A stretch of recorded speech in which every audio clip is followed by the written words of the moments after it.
Well, hello there and welcome to the Common Farm Flowers channel. Today is the 13th of February and I'm sowing seeds.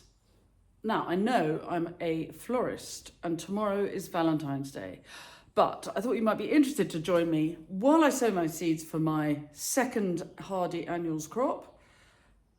I'm going to talk about why I'm not doing Valentine's Day, why you might, the nature of small business, and the kinds of things that people like me running small lifestyle businesses think all the time about.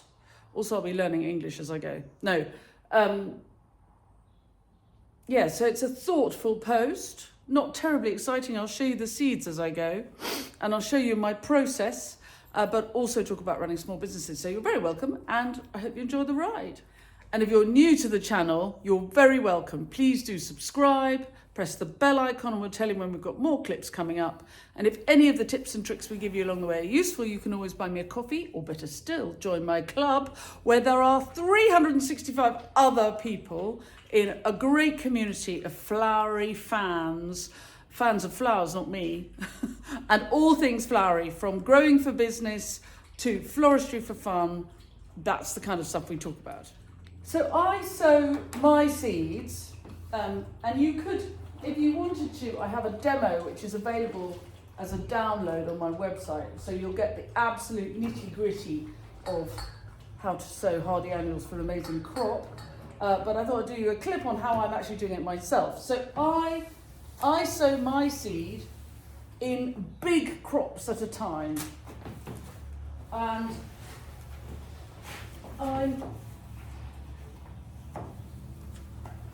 I'm just wiping down these under trays, which, as you can see, nice and shiny.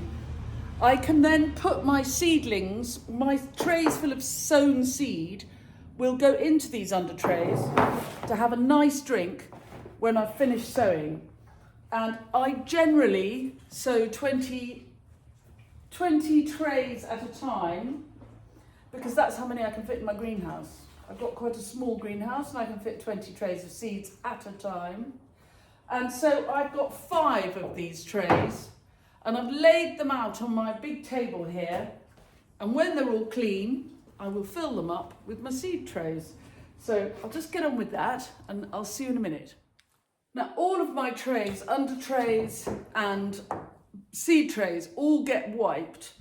Not particularly washed up, it's not an immaculate process, but I'm just checking for slug eggs and spider eggs and mold, because the 3 of those things might not be very good for my seeds. They'll eat the seeds or encourage birds to come and dig the seeds up looking for the slug eggs. And the mold on the trays, these have been sitting around in one of the tunnels since I last used them. And I've actually washed off a number of slugs, actual full fat slugs. So that's why everything gets a wash. So I'm really inspired to talk about why I am or I'm not doing Valentine's Day. I've had a couple of comments recently. One lady, Hazel, who lives in Spain, hello Hazel, hope you're there, said that she didn't think I could be a proper florist if I didn't have a shop and I wasn't flat out 7 days a week. And then somebody else said yesterday or the day before, wondered why I didn't do Valentine's. I did a clip on the kinds of things that you could, 4 ideas that you could do with British grown flowers for Valentine's. And I said, I don't do Valentine's, but you know, lots of other people do, and these are the sorts, and I'm very keen on locally grown flowers, so I'm always trying to encourage people to just educate that there are flowers grown in the UK that you can have at this time of year in mid-February. And I think there's still a big perception that there are none, and of course there are masses of tulips, and can you see that down there? I'm not doing Valentine's, but I do have orders going out this week. So one of the reasons I'm not doing Valentine's, and I have in the past done Valentine's, I've sent British flowers all around the UK in beautiful bouquets, glorious. I mean, they were very, very beautiful, and I did it for years. And then along came the pandemic, and for a lot of very small businesses, the pandemic was terrifying. We all thought we were going to go bust. But having not gone bust, it did give us all an opportunity to kind of reconsider what we do, why we do it, how we do it, and arguably where the profit is. I'm just going to get my compost.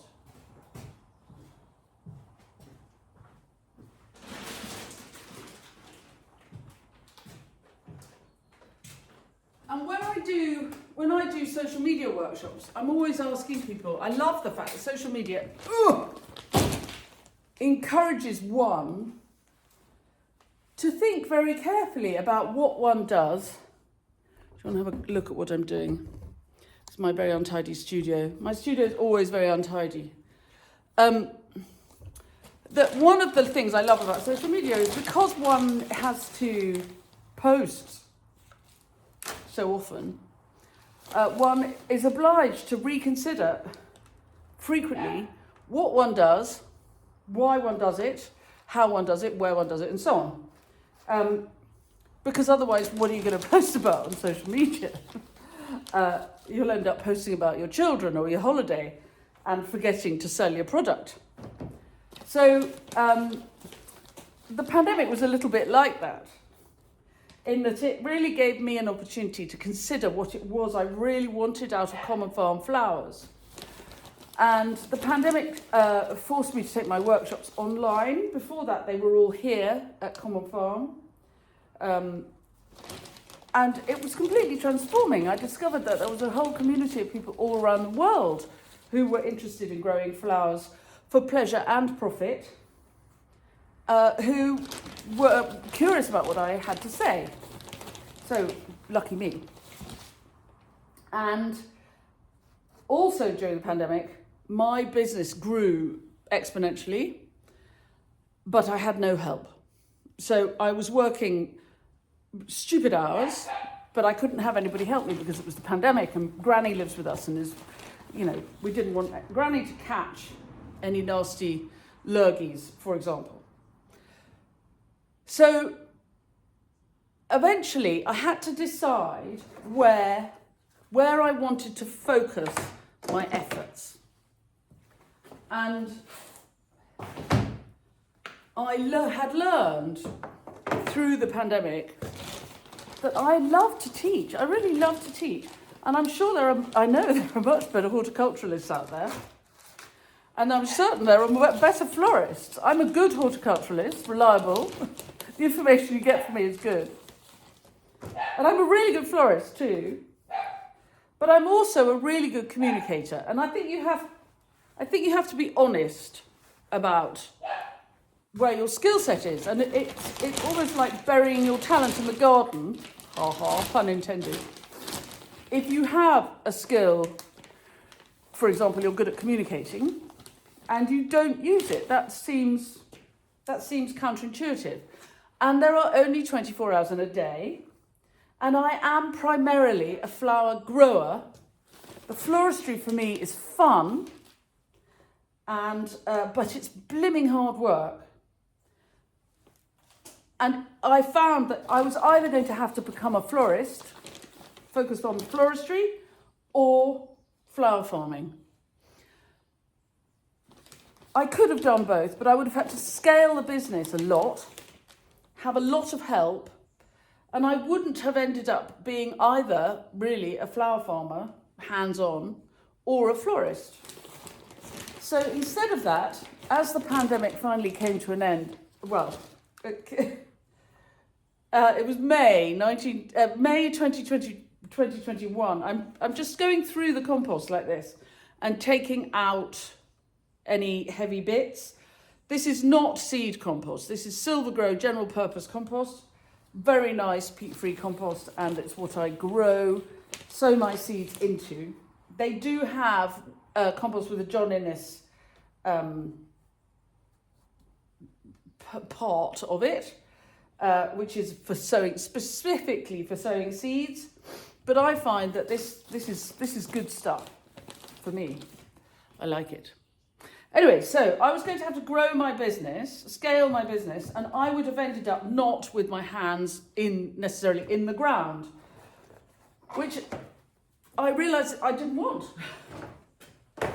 I like my hands being in the ground. I like sowing the seeds. I love the meditative process that is, and I love the declaration of faith. Every single time you sow a seed, you're declaring faith in the future. You can't control it yourself.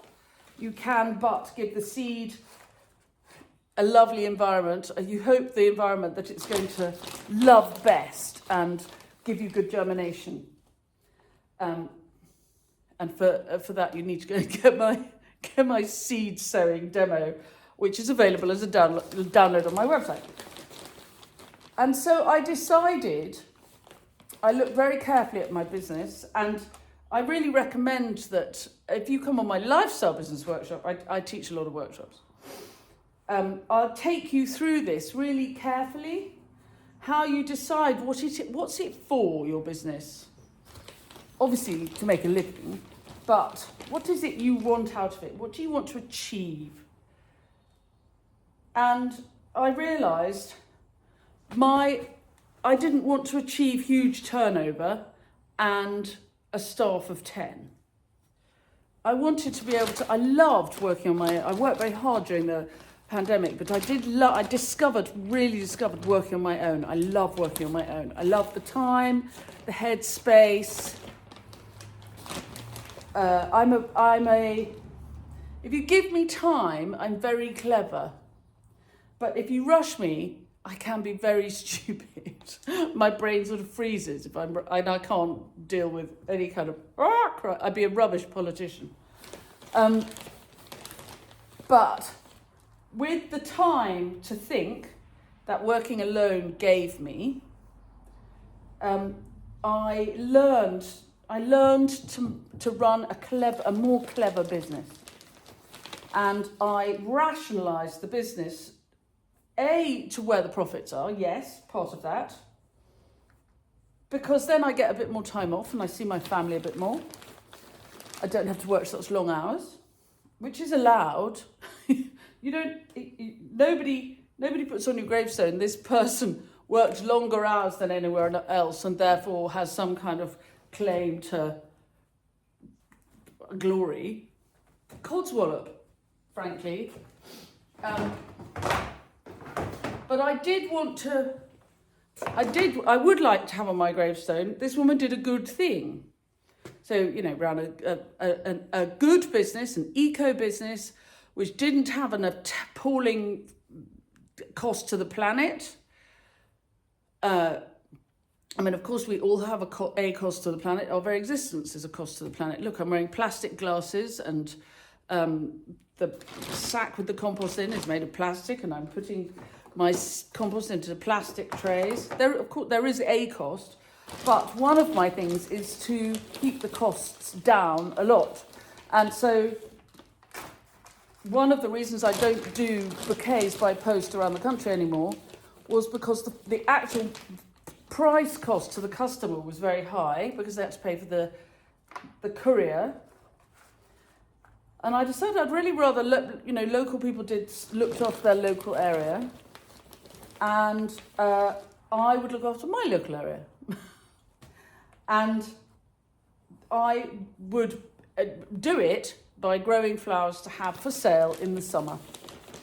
So my season officially starts on the 1st of April and officially finishes on the 31st of September. It always goes through the year a little bit, but I'm harvesting flowers from the 1st of April to the 31st of September. And I found myself during COVID doing what people have always talked about, creating a business model that worked for me. I had always understood the idea of a business model being something that somebody else invented and one copied. And it was during COVID I thought, actually, no, I'm just going to make my own model. I'm making a model. Look at that. I'm making a model. How nice. I love my model. So I decided that I would have flowers for sale grown by me from April till September, which would give me time to grow a better crop. I wouldn't be too rushed.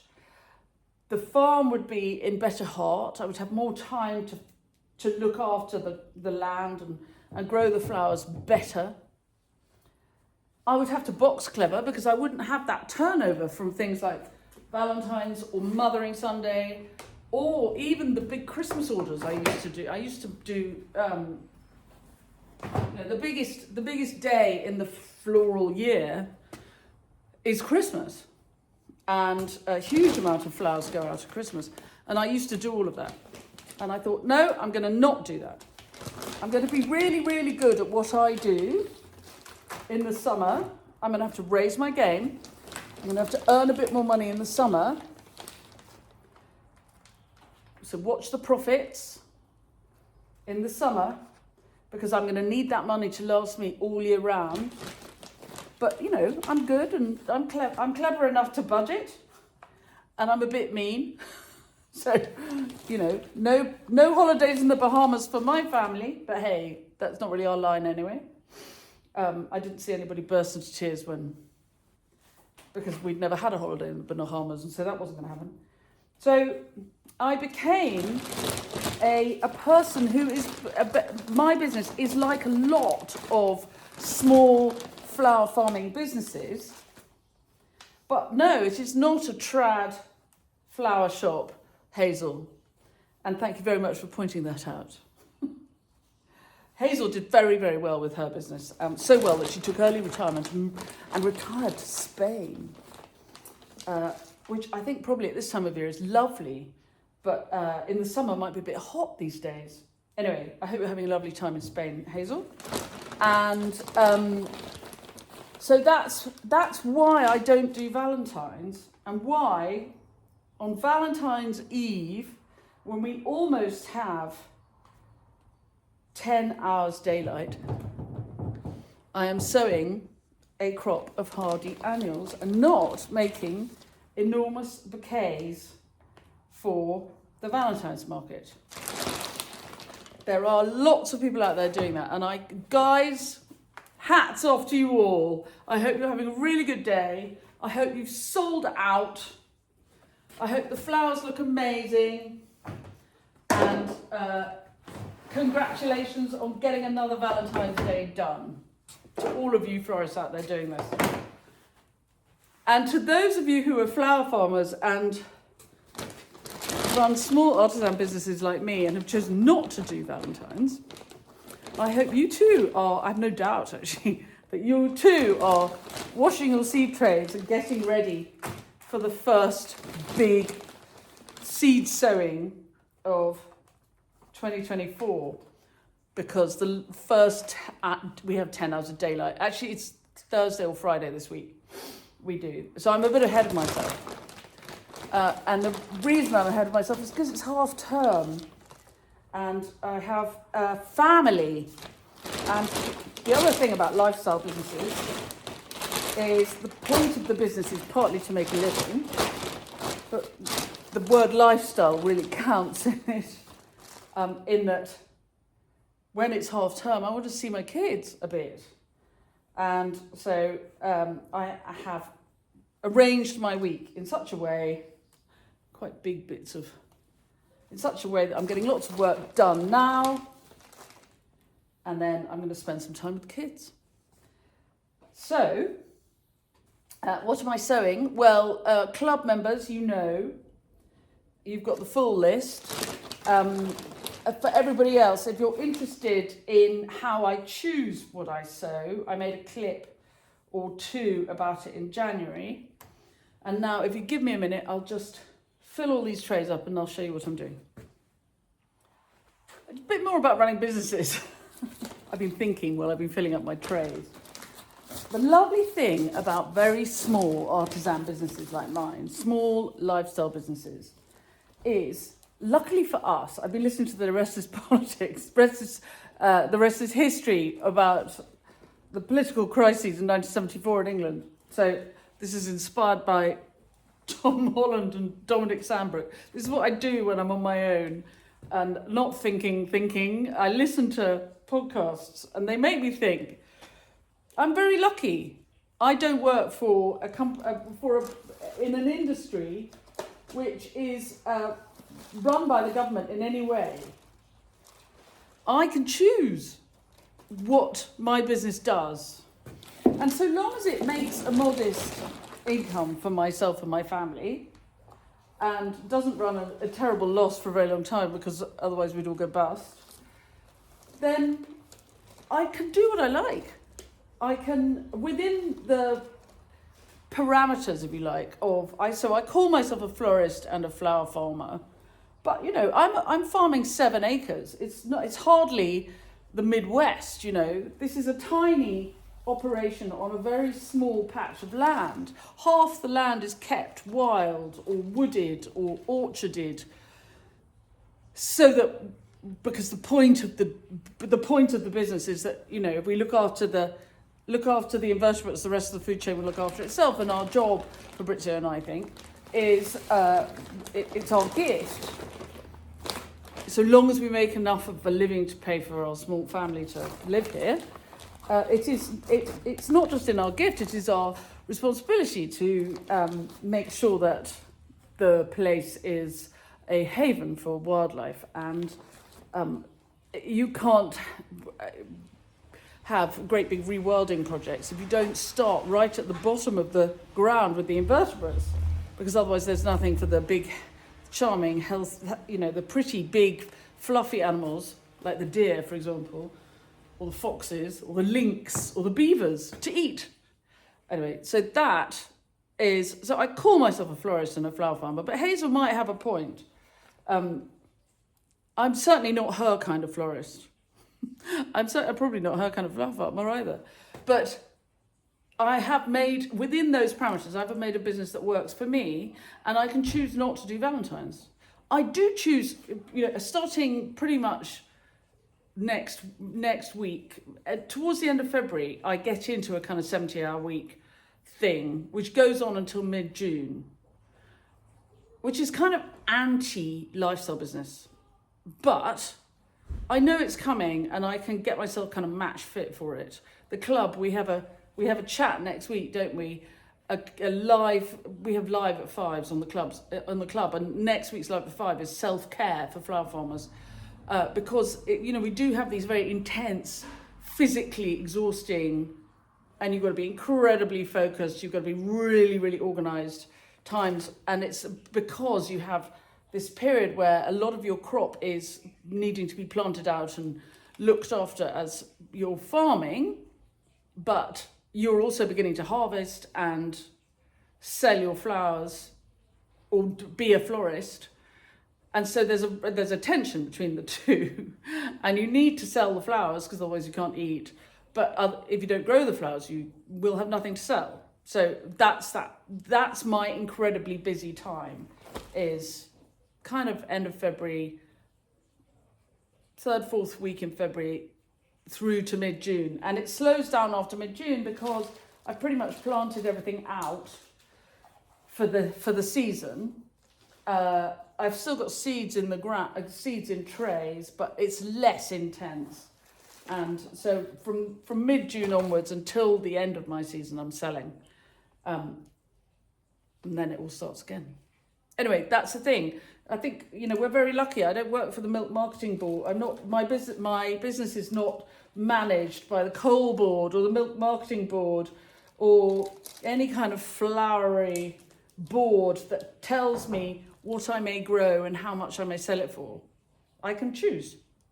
That's nice, isn't it? That's the thing about a lifestyle business. You can choose. You choose. Everything's a choice. Don't do anything just because somebody else is doing it. Choose yourself. What do you want to do? Now, if you want to see some really lovely florist work, do look up my friend and colleague, Caroline Redpath of Fleur Provocateur. She is a luxury wedding florist and makes extraordinary, enormous installations. Lovely work. And she sometimes buys my flowers, which is very nice for me.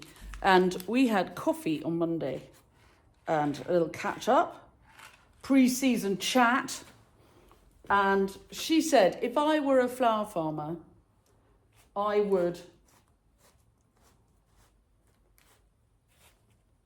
only grow hydrangeas because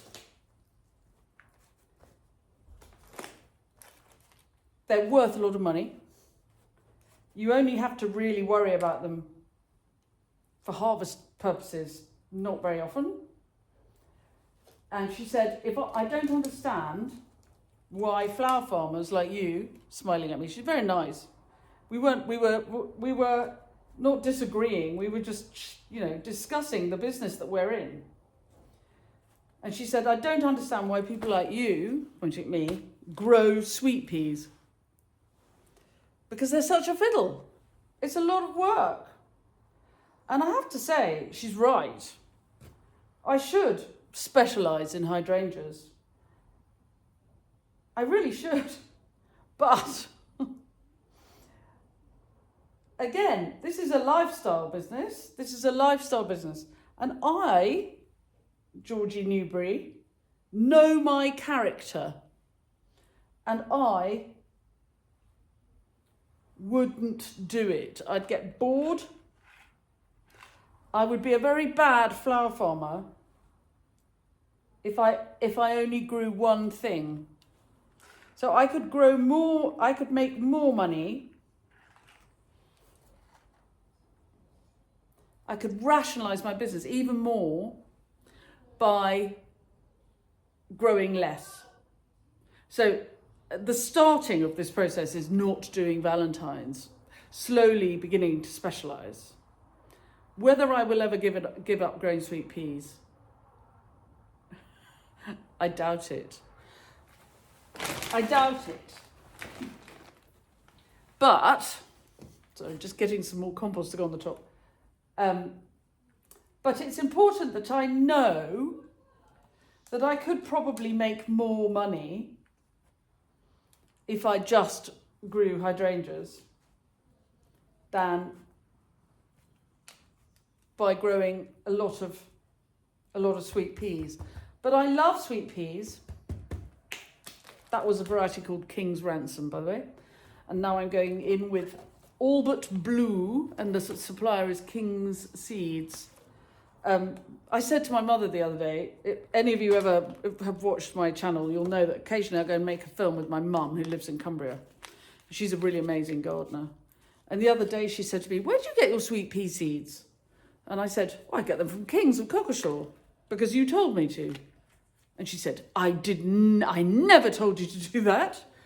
I've never heard of King's of Cockershaw. And I said, no, definitely, I wouldn't have heard of them if it hadn't been for you telling me to go get my seeds from King's of Cockershaw in Essex. And she said, but that can't be right. Anyway, so we had this hilarious conversation about where to buy sweet pea seeds. There are lots of very good suppliers in the UK. But anyway, these are from King's of Cockershaw. This is Albert Blue and King's Ransom is in. So it's a sort of peachy bluey year going on in here. And interestingly, Caroline Redpath of Fleur Provocateur said to me on Monday, before I was even really thinking about this, basically all I want this summer is peach and blue. Well, I'm sowing, by chance, exactly what she wanted, which, and I have had these seeds sitting around waiting for their sowing date for a long time. I didn't order them because I'd had a conversation with her. But when I talked, often people say, what's the next big thing in floristry? Or what's the next big thing in flower colours? And my response is, just follow your instincts, because we're all so much influenced by whatever's going on in trends, the forecast of the future. We'll get it right just by instinct. We don't, even if you don't ever look at magazines, or if you think you're cool, you think you're a gardener, you don't think you're affected by marketing. Well, I'm here to tell you, You are. Which is how Caroline Redpath says to me on Monday, all I want for this year is blush and blue. And I find myself, by chance, on Tuesday, sewing blush and blue sweet peas, which I have ordered. And so we're all following the marketeer's path, whether we like it or not. Anyway, I'm really rambling. I'm loving this. I'm sort of just having a ramble. I hope you're enjoying it. So now I just go through the rest of I've done my sweet peas. Very late, I know, but I have a crop already in the small tunnel, and they will be my first crop. So this is my second crop. And now this is Amivisnaga, seed from Higgledy Garden. Club members, you get a discount. Remember, if you go to Higgers. And I sow very carefully 30 seeds per tray. If you're interested in seed blocking, I don't do seed blocking particularly, but the person who does love it is Lisa Mason Ziegler, and she's got a new book out. I think, I know, I've seen it, I've got a copy. And she's got a new book out, and she really loves her seed blocking. I don't seed block because I'm not growing as much as she is. I'm a smaller operation. And if you're going to seed block, I'd say it's really ideal if you've got thousands and thousands of seedlings and you like to grow under grow lights. I don't have grow lights. I like to sow my seedlings pretty much where they're, in the number I'm going to plant out.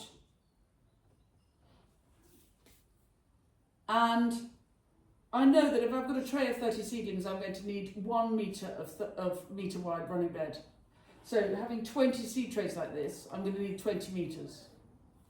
Not quite true because the sweet peas are different, but you get my drift. This is going to need 1 metre of metre wide bed. I always write on the seed tray with my daughter's colouring pencils.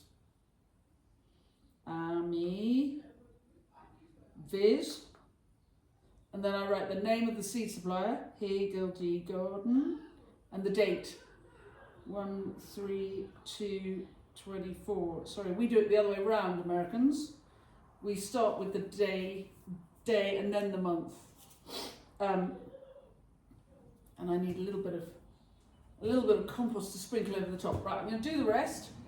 So yes, this is going to need 20 running metres of metre wide bed. I'm not growing thousands and thousands of seedlings under grow lights. I'm growing in a cold greenhouse in a slightly tougher way. I've got polytunnels full of seedlings which are going to give me my first crop. This is my second crop. So this lot's going to be flowering from end of June, beginning of July. Slowly, slowly.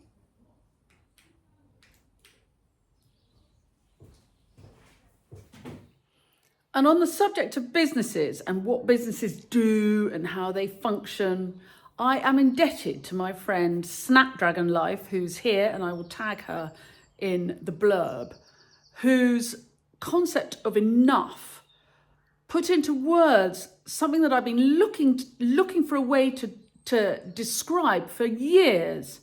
She came to breakfast once with Viv Groskop, who's another lady I recommend highly. And Viv Groskop is all about owning the room confidently but not meanly. Anyway, I'll tag them both in my blurb. But I love this idea of small businesses choosing what they do so that they make enough. And I'm always talking to people about working out what their enough is. What's your enough? How much is enough?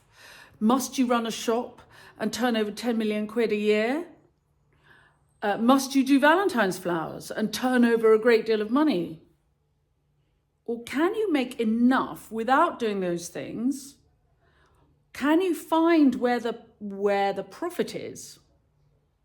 And choose, therefore, not to burn yourself out by doing everything that there is to do, but to choose the things that you love to do. So you may end up doing one thing because it's good income, and one thing because you love it, but not doing the third thing because you neither love it nor is it good enough income. Enough. Jane, you're an inspiration. It's Friday, 3 days later, and here I am still doing it.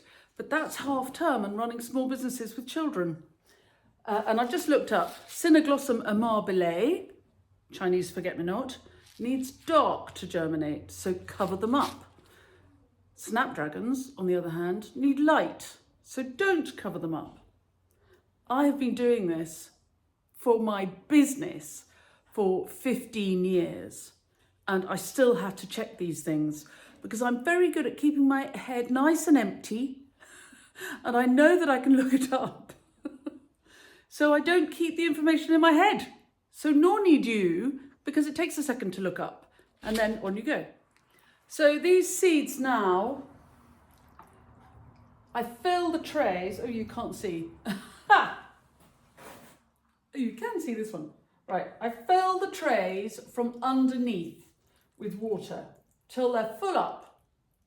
And I leave the seeds overnight, and all the compost will absorb it all like a sponge before I move them into the greenhouse. This gives me time to make space in the greenhouse, which is full of overwintering pelargoniums, which could do with a pot on and a rearrange. So I'll do that.